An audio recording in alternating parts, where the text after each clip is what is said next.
Hello everyone, good afternoon, or I guess it's evening.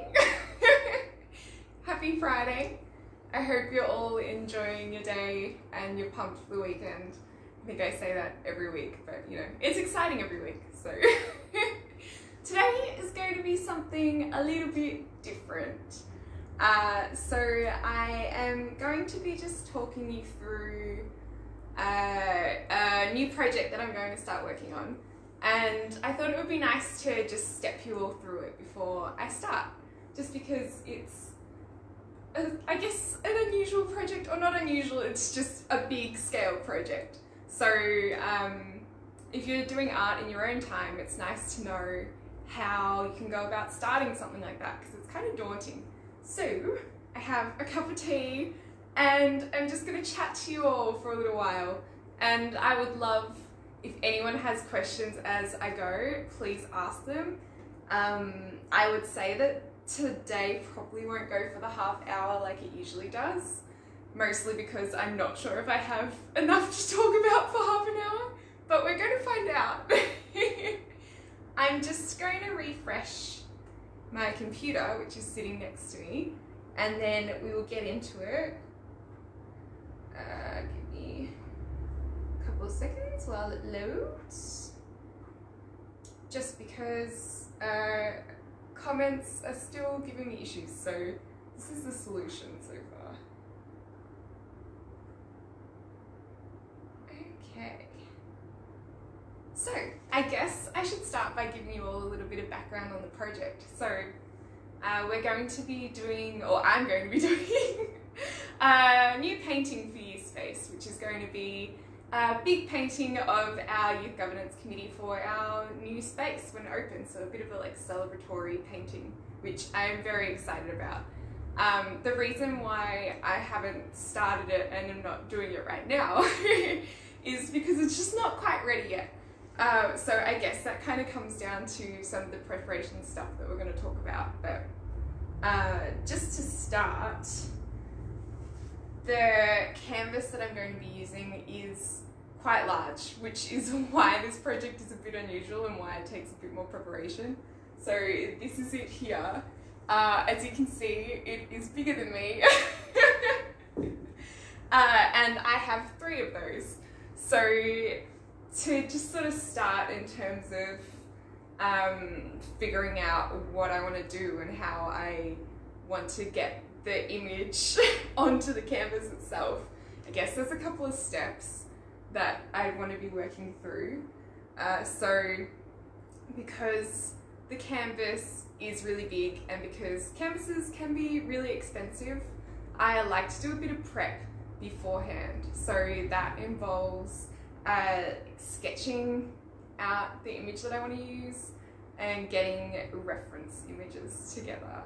I would say that when you're starting something that's on a really large scale, and if it needs to be quite accurate or realistic, I would say start off with sketching it out. So that could be on a piece of paper, or it could be on your iPad like I have.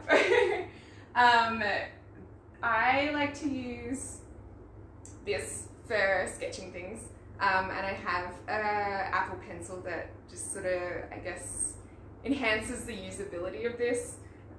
So, it's like having your own little digital drawing tablet, which is really cool. And in terms of sketching things out and drawing things, I find this really helpful, but it is something that is quite expensive. So if you're doing something on this scale,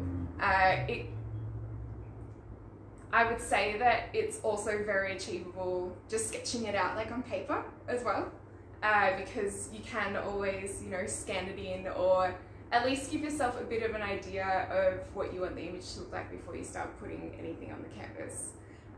But in saying that, if you want to just go straight for the canvas, that's fine.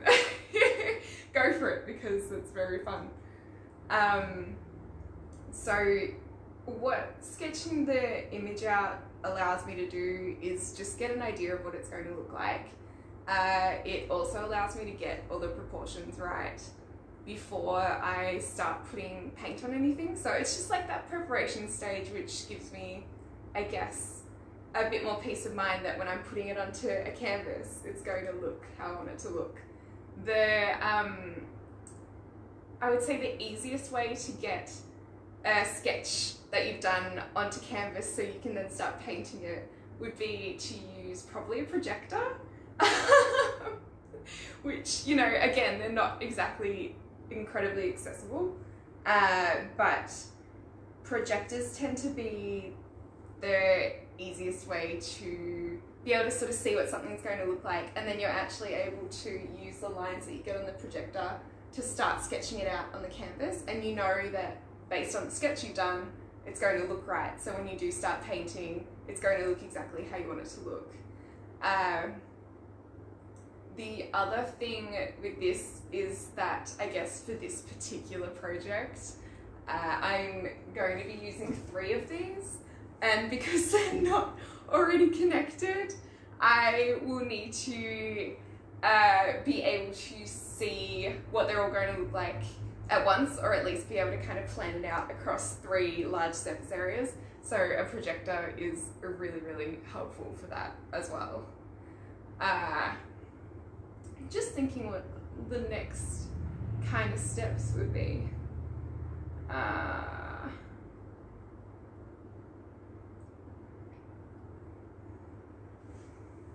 I guess, just thinking out loud now because I feel like I've rushed through all my points, but yeah, I would say that if you don't have access to a projector or something that's going to allow you to get your image onto the canvas, or sort of allow you to put the sketch that you've done onto the canvas, you can use something that's called, I think it's called a grid method.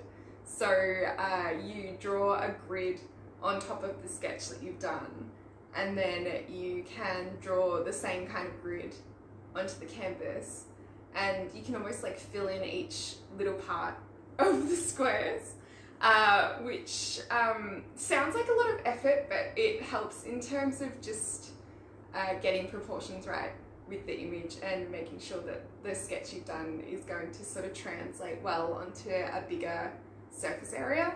It is really hard and kind of daunting when you have these projects where they are really big. It's daunting to think about how you're going to get something that you've drawn on this little piece of paper onto a bigger canvas. And Catherine, thank you, I just saw your comment. Yeah, the grid method can be really helpful. And it's obviously inexpensive because all you need is a piece of paper and a pencil and like a ruler. And it gives you a lot of, it gives you that ability to sort of translate something onto something else without having to like get a giant crazy piece of tracing paper or something, you know. And without having to go out and like get projectors and get iPads so you can draw things in detail and all that sort of stuff. I'm trying to think what else I would be doing in terms of like preparing for this sort of project. I guess one of the big things as well is just making sure that the reference images that you're using are I guess going to do what you want them to be doing, which kind of sounds weird, but for this kind of artwork, I'm going to be, I guess, blending a bunch of different images together because we're going to have, I think there's about maybe 15 people that will end up being in this painting. So obviously we don't necessarily have a picture of all of them together. So what I will need to do is sort of take a variety of reference images and then combine them into one drawing, which can be kind of tricky and kind of daunting, especially if you're not used to that. And honestly, sometimes it's one of those things where you have your reference images and I would say just trace it out, go for it, trace it. Because sometimes it can just take away that pressure of if you've got this really big project and you really want to do this fun artwork and you're a bit worried about your sketch not coming out right, go for it. Why not? It works out, I guess, the same in the end anyway. And it just sort of takes that pressure off if you're wanting to do something, you know, at this scale that's going to be super fun.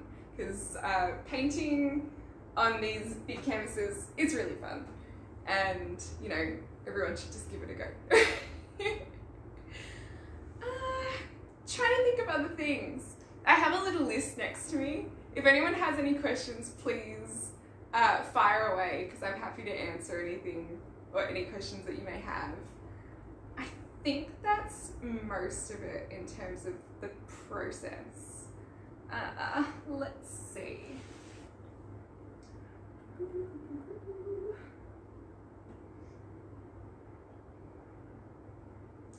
I would say, I guess, once you've sort of sketched everything out and you're super happy with how it's looking and it's, you know, all set out exactly how you want it to look, I would say maybe also consider the paints that you have, what kind of colours you want to be using, if there's any background images that you want to put in, I guess like the overall composition.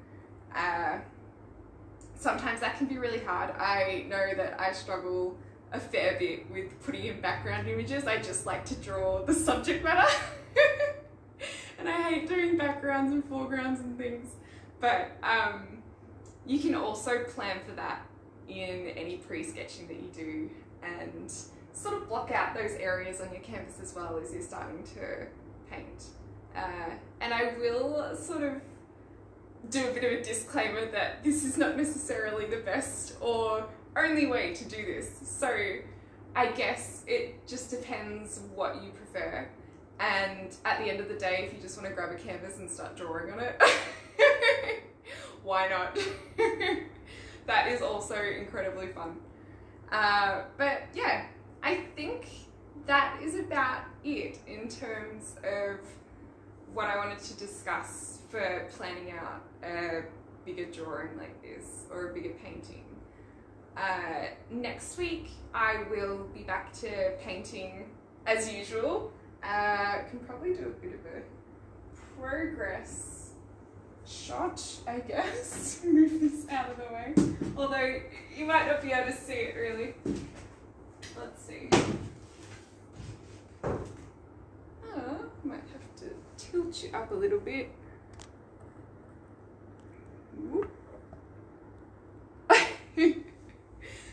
So that is where we're at with the wall so far, which is exciting. It is getting much closer to being done.